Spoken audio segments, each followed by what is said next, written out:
So let's have a little story time today about the writing on the wall or the handwriting on the wall.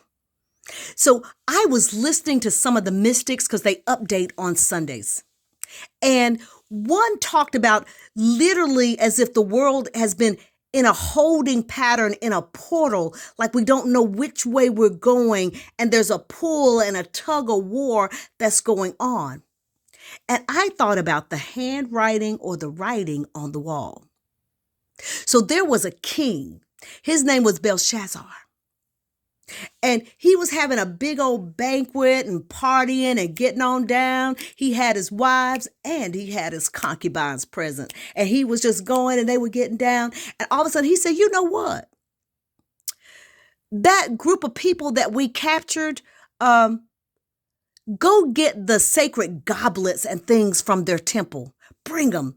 My wives and concubines, we're going to drink out of them and party like it's 1999. So they went and got them. And while they were drinking and partying and hey, bottoms up, a hand, not a body, just a hand appeared out of nowhere. And it started writing on the wall. And the king went pale. He did not know what to do. They were all looking like, wait a minute. Hold up. Even his friends were like, you didn't hear them say it was a ghost? Is that you, Grandma and Pawpaw? Wasn't none of that. Wasn't none of that. He said, look, go get my diviners, my card readers, my astrologers, bring everybody, because they could not read they didn't know what it was. They just saw the 3 words up there and they didn't know what to say. No one knew what it was. It wasn't their language, and they probably spoke 5 or 6 languages, but they didn't know what it was. So here comes the astrologers and all the people. Here they come. Now, if you can read this, I'm going to give you a gold chain, and I'm going to give you land, and I'm going to give you rulership. You'll be 3rd ranked ruler. Nobody above you but me and the 2nd person in charge, and then it's you. I'm going to hook you up if you can read this. They were like, ooh. But then they couldn't read it. They could not read it. They did all their divining, trying to say, is this? They couldn't make heads or tails of it.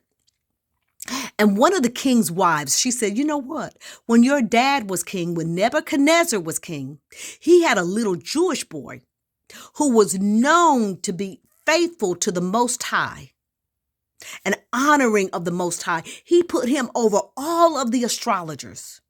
Your dad trusted in him. You need to call him. So he did. He called him. And you know what? Daniel just come on. Daniel seems like a real cool brother. Just saying. Because he offered him the same thing. Man, I'm going to pimp you out. I'm going to give you all type of bling. I'm going to give you land. I'm going to make you one of the main rulers. Daniel said, you can keep it. I don't need it. So Daniel goes on, and the words that were put up were Mene, Mene, Tekel, Parsin. Mene, Mene, Tekel, Parsin. And the king's wanting to know what it has to say. You know, sometimes it's true. It's better for you not to know than to know. Meaning, God has numbered the days of your reign and brought it to an end. He would have been better to keep on partying. What you think? But I think they were so scared of nothing but a hand appeared. That's all that appeared, a hand. Tekel was you have been found weighing in the balance, and you're on the scales and you're found wanting. That means you're lacking. The scales are not balanced. Parsin. Your kingdom is divided and given to the Medes and the Persians.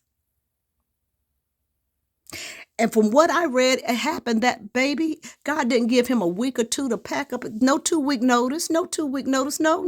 He had to vacate that night. Mm. But he needed someone with wisdom and insight, more than astrology or cards or something, someone that had a direct connection with the Most High that God would speak to. So this was a God language because could nobody read it but Daniel.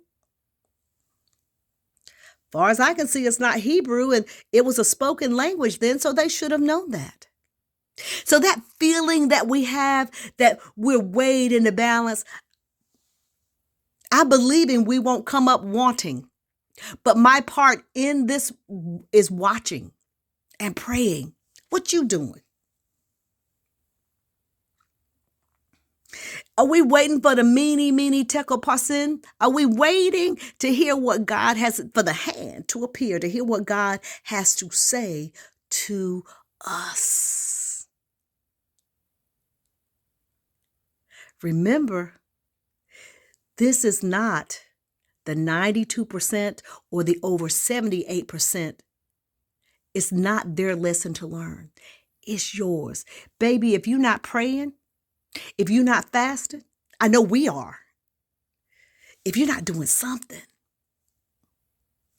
you might hear mene tekel parsin. I have numbered the days of your reign and brought it to an end. Numbered. And you're on the scales and you're being weighed in the balance and you have been found to come up wanting. That means you're lacking something. Don't lack anything. Your kingdom has been given over to the Medes and the Persians. So this is story time. I thought about this story today because I said, what it does feel like nobody knows if they should celebrate, what they should do. It's as if, we didn't have anything that went on November 5th. It's like everybody's just watching stuff go on around them, watching the media be crazy, watching the politicians do. We're just all in a holding pattern, like we're in slow motion and we're waiting to see what the end will